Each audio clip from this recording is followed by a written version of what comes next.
That means क्या, NAM non alignment movement का विशेषता क्या है? गुट निरपेक्षता का सिंपल और साधारण भाषा में समझ लो कि किसी भी देश के साथ गुट नहीं बनाना, ठीक है, किसी भी देश के साथ गुट नहीं बनाना, ज्यादा मित्रता के संबंधों में नहीं बनना, ठीक है, क्योंकि क्या होता है, जो किसी का मित्र होता है वो किसी ना किसी का शत्रु अवश्य होता है, और जो सबका मित्र होता है वो किसी का मित्र नहीं होता है, ठीक है। तो NAM जो है ये नॉन अलाइनमेंट मूवमेंट का विशेषता क्या है, ये क्या चाहता था, इसका एक क्या खासियत है? सबसे पहले नॉन अलाइनमेंट मूवमेंट जो है इस सैनिक संधि को नहीं मानता था।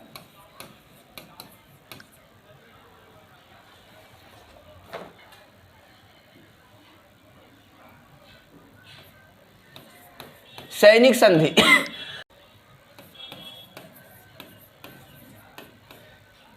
सैनिक संधि और सुरक्षा संबंधी संधियों को ये विरोध करता था। क्यों करता था?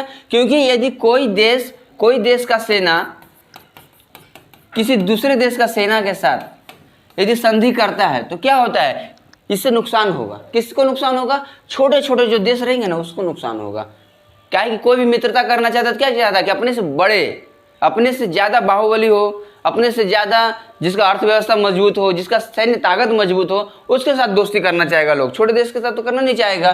तो ये जो गुट निरपेक्षता जो था वो सैनिक संधि और सुरक्षा संबंधी जितने भी संधियाँ होते थे, जितने भी उस समय के सुरक्षा से जुड़ी हुई नीतियाँ थी, चाहे सैनिक संधि, सैनिक का गुट, शस्त्रों का गुट, ये सभी चीज़ों का वो विरोध करती थी, ठीक है ना। और एक था पंचशील सिद्धांत का मानना, पंचशील सिद्धांत को मानना।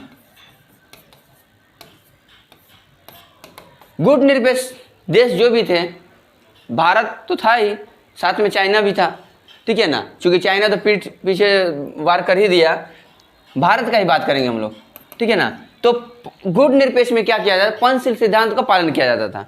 पंचशील सिद्धांत मालूम ही है, ये भगवान बुद्ध के बौद्ध धर्म के 5